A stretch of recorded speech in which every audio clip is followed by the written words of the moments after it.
Video proses pengambilan sumpah WNI Mel Odero, Dian James dan juga Joy Pelupesi kini menjadi sorotan. Rekap hasil pertandingan terbaru pemain abroad timnas bersama klubnya sebelum kembali bergabung bersama timnas. Begini respon kagum Erick Thohir bagi skuad Garuda menjelang laga lanjutan putaran ketiga. Penyerang baru timnas langsung tidak sabar untuk menjalani debut bersama skuad Garuda kontra timnas Australia. Ramai soal janji Jordi Amat untuk tim Merah Putih setelah namanya kembali dipanggil ke skuad Garuda. Update kondisi terbaru Kevin Dix menjelang kembali bergabung bersama timnas di putaran ketiga. Informasi selengkapnya sebagai berikut.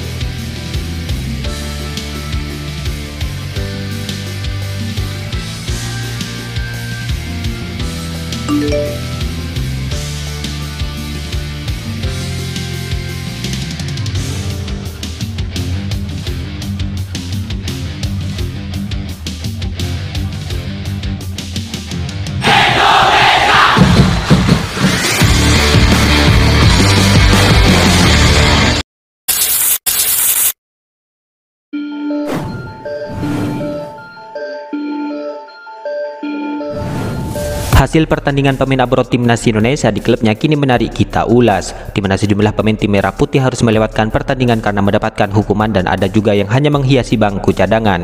Seperti apa penampilan terbaru mereka bersama klubnya? Berikut ini adalah ulasannya. Ya, yang pertama ada Tom Haye dan juga Michelle Gers.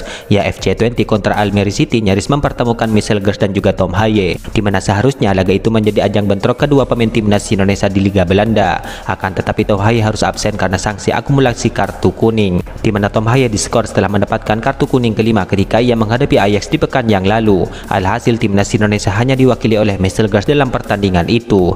Ya, Michelle Gers sendiri di laga itu mencatatkan laga ke-100 bersama FC20, di mana hal itu membuktikan betapa pentingnya bek timnas Indonesia itu di timnya. Ya, dalam laga itu Michelle Gers tampil 90 menit. Lini pertahanan yang dikawalnya pun cukup kokoh sehingga sang lawan sulit untuk mencetak gol. Dalam laga itu Michelle Gers mencatatkan 2 kali intercept dan 3 sapuan sukses, di mana ia melakukan 2 kali tackle dan sekali terjadi pelanggaran. Selain itu, Michelle Gers juga memiliki akurasi umpan mencapai 80,4%, di mana ia juga melakukan 46 kali sentuhan dengan bola. Ya, Michelle Gers tidak hanya kokoh dalam bertahan, di mana ia juga membantu pola penyerangan. Hal itu terbukti dengan 2 tendangan ke arah gawang sang lawan, yang mana satu tembakannya tepat sasaran akan tetapi tidak menjadi gol. Yang kedua ada Dian James dan juga Kelvin Verdon. Ya, calon pemain baru timnas Indonesia yaitu Dian James kini berhasil mencetak gol ketika klubnya mengalahkan Nijmegen yang diperkuat oleh Kelvin Verdon. Ya, namun sayangnya dalam laga itu Kelvin Verdon tidak bermain karena juga mendapatkan hukuman larangan bertanding. Sementara Dian James tampil sebagai starter di kubu klubnya, di mana Dian James bermain di posisi fullback kiri. Hal itu sama seperti posisi Kelvin Verdon. Berkat performanya, Dian James mendapatkan rating 8 dari Sofa Soccer. Hal itu setelah ia mencetak 1 gol, menciptakan 3 umpan kunci, membuat 2 tembakan, 1 sapuan, 2 tackle, 3 operan sukses dan memenangkan 4 dari 4 duel. Ya, kemudian yang ketiga ada Eliano Renders. Ya, di waktu yang bersamaan Eliano kembali harus puas duduk di bangku cadangan di saat timnya menjamu Ajax. Di laga itu klub yang dibela oleh pemain muda skuad Garuda itu harus menerima kekalahan dari sang lawan dengan skor akhir 0-1.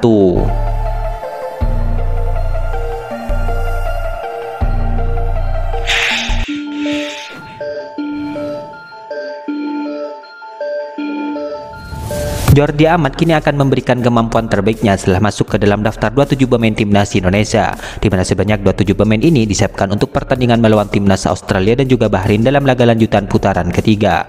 Bangga mewakili warna-warna Indonesia sekali lagi, suatu kehormatan yang datang dengan tanggung jawab besar. Kita akan memberikan segalanya, tulis Jordi Amat di dalam unggahan di akun Instagramnya. Ya, Jordi Amat menjadi satu di antara 7 nama pemain berposisi bek tengah yang dipanggil oleh Patrick Kluivert, di mana 6 nama lainnya adalah Rizky Ridho, Justin Hubner, Jaitzes, Muhammad Ferrari, Michelle Gers dan juga Kevin Dix. Banyak pemain berposisi bek tengah yang dipanggil membuat persaingan untuk bermain sebagai starter tentu akan sengit, di mana Jordi Amat pun harus bekerja keras untuk memikat hati Patrick Kluivert. Peluang Jordi Amat tentu akan sedikit lebih terbuka jika timnas Indonesia akan bermain dengan 3 pemain belakang. Namun situasinya akan lebih sulit jika sang pelatih memutuskan untuk memakai skema 4 bek sejajar.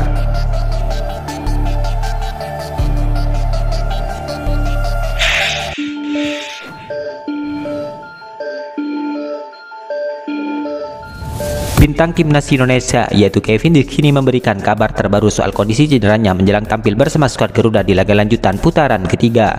Ya, seperti diketahui nama Kevin Dix masuk ke dalam daftar 27 pemain yang dipanggil oleh Patrick Kluivert. Meskipun sudah dipanggil, namun beberapa waktu yang lalu Kevin Dix sempat mengalami cedera, di mana Kevin Dix sempat mengalami cedera di saat memperkuat FC Copenhagen pada 6 Maret kemarin. Kini setelah 4 hari mengalami cedera, Kevin Dix pun membagikan kondisi terbarunya di media sosial, di mana dari pantauan postingan Instagram story-nya, ia menyebutkan bahwa kondisi kakinya sudah mulai membaik saat ini. Dari hari ke hari, engkel kaki saya alami perkembangan yang lebih baik. Bengkak di kaki saya sudah mulai mengempes dan rasa sakit sudah mulai berkurang, tulis Kevin Dix. Ya, lebih lanjut, ia akan terus berusaha untuk segera pulih dan secepatnya kembali ke lapangan. Ya, dengan kabar tersebut tentu hal ini menjadi angin segar bagi penggemar skuad Garuda menjelang laga lanjutan putaran ketiga. Pasalnya kemampuan Kevin Dix dalam bertahan dan melakukan serangan di sisi bek sayap sangat dibutuhkan untuk mencuri poin di kandang tim Socceroos. Apalagi secara statistik Kevin Dix sedang on fire di musim ini. Hal itu dengan torehan 10 gol serta memberikan 4 assist dari total 37 laga bersama FC Copenhagen.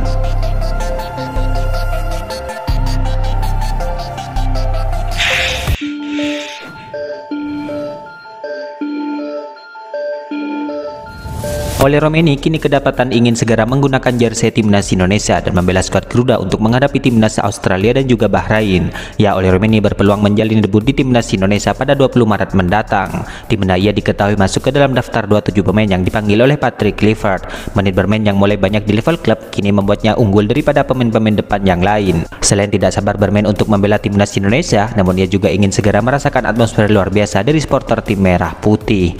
Melawan Australia adalah pertandingan pertama di periode internasional mendatang. Saya sangat menantikannya. Juga saat saya berada di sana, kesan-kesannya sepak bola di sana tidak normal. Saya sangat menantikannya, ucap Romeni.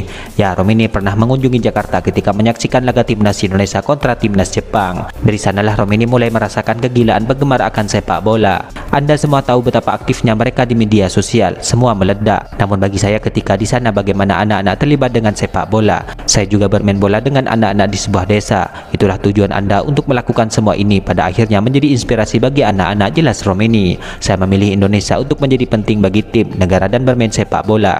Namun siapa yang masuk dalam susunan pemain bukan saya yang menentukan. Saya di sana dan saya tidak sabar untuk bermain sepak bola, katanya menambahkan.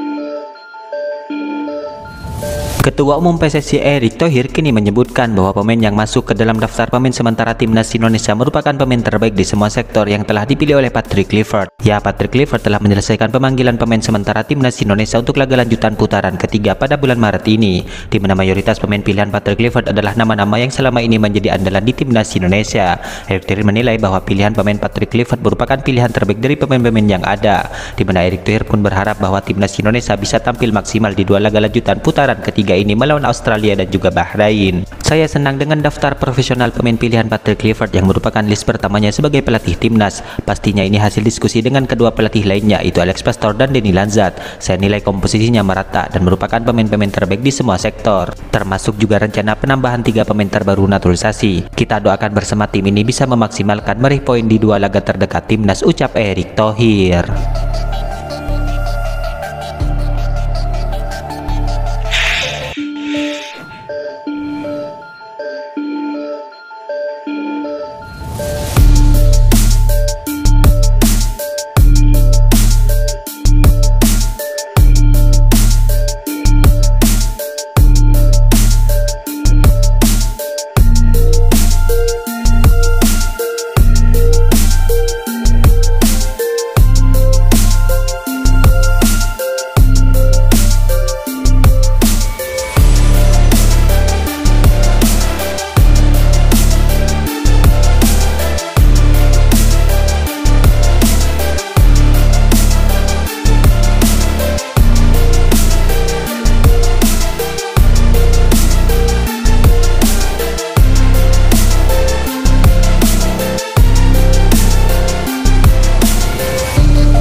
Itulah ulasan terkini hangat dan menarik seputar tim Merah Putih yang dapat kami sajikan hari ini. Jangan lupa dukung terus tim Merah Putih di channel ini dan salam olahraga.